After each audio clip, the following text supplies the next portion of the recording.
we honor Terri Hale with our Ally Award, recognition for an individual who has been a champion of the LGBTQ community. Terri's legacy of support includes her leadership of Principal's Diversity Initiative, for which she was recognized as the 2014 Impact Player of the Year. She has served on the One Iowa Board, including chairing the LGBTQ Senior Summit. She has mentored LGBTQ individuals, and her current work includes helping people with aging and caregiving issues. As a champion, a mentor, and an advocate, Terri has opened hearts and minds, and she has influenced workplace culture. Terri.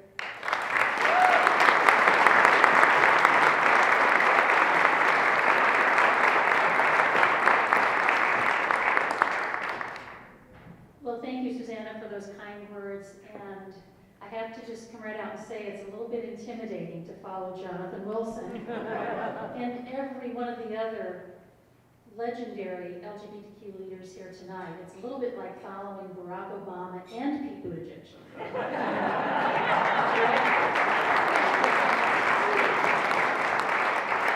And this is the point where my husband told me that I should say I'm going to be brief because I'm also the final speaker. But I am so passionate about this issue and about allyship that I'm going to take my 3 to 5 minutes. But I do want to introduce my partner in allyship, John Hale.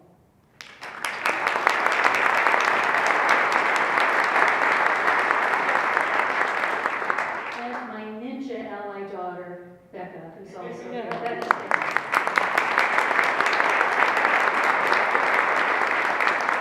I raised all of my children to be inclusive, and I'm very proud of the ways in which they support every community that's marginalized. I am extremely honored to be recognized along with the other honorees. And I want to extend my congratulations to every one of you and my gratitude for everything that you've done to help make this world a more inclusive place. I salute you.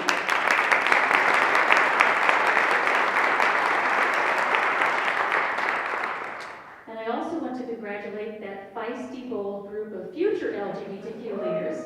I too had a chance to present to them.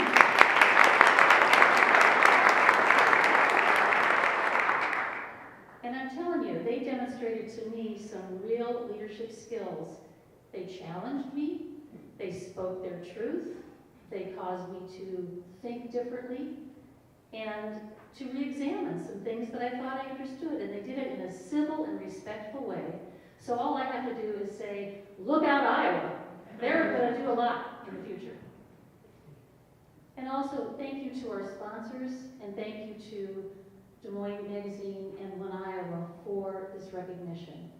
Isn't it about time that these LGBTQ leaders were recognized in a positive way like this?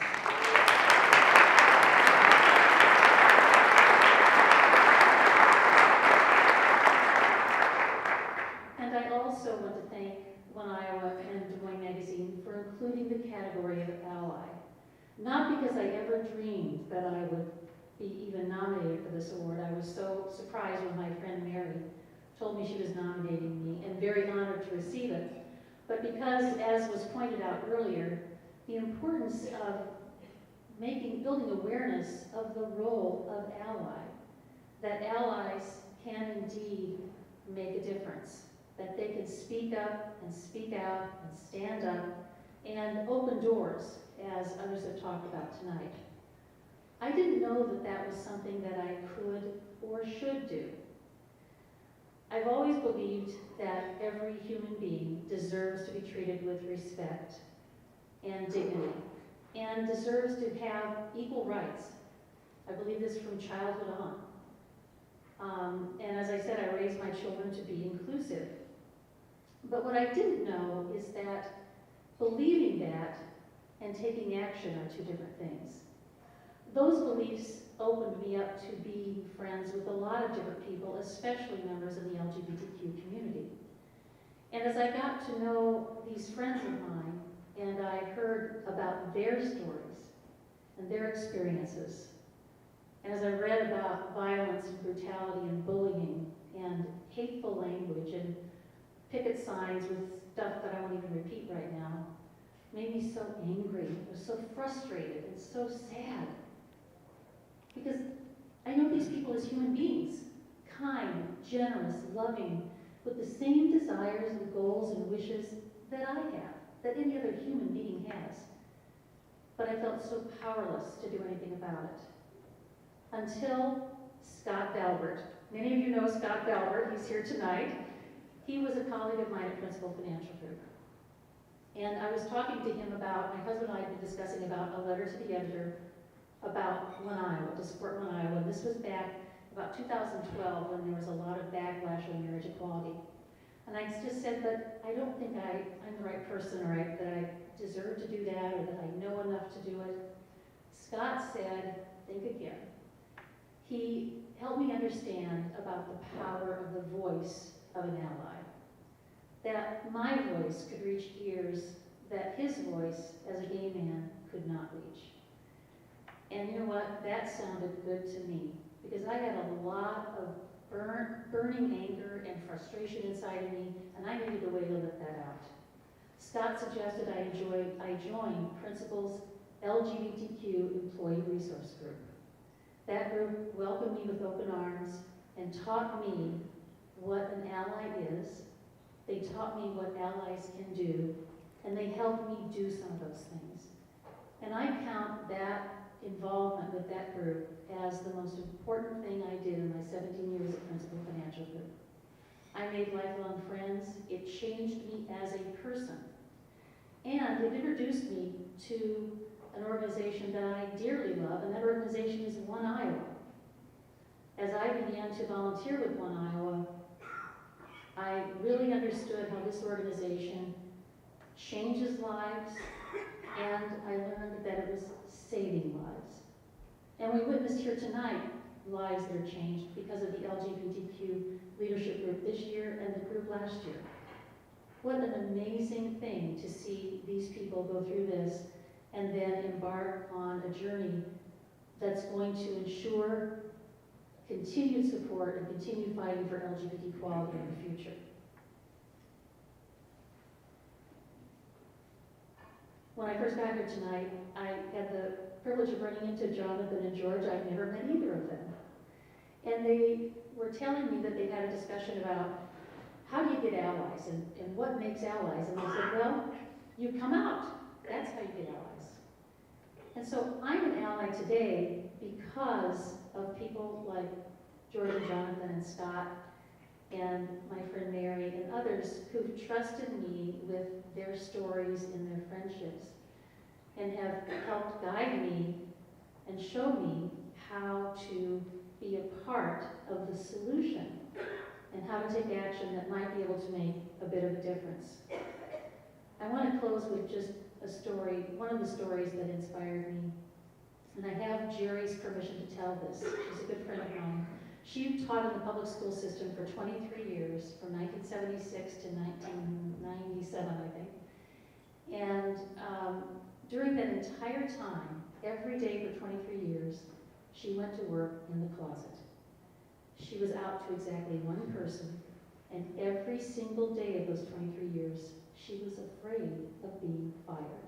Because at that time, in Iowa, if she had been found out, she would have been fired. And when she told me that story, it broke my heart, because I know Jerry is one of the sweetest, kindest, most gentle, most devoted to her teaching people that I've ever met.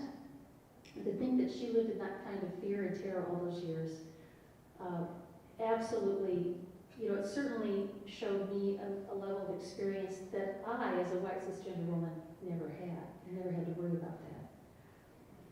Jerry did come out to one of her teaching partners after about 6 years, and that woman would say to Jerry, I just thought you were just a private person, but now I know that you couldn't reveal who you were. And she said, you're the only gay person I've ever met.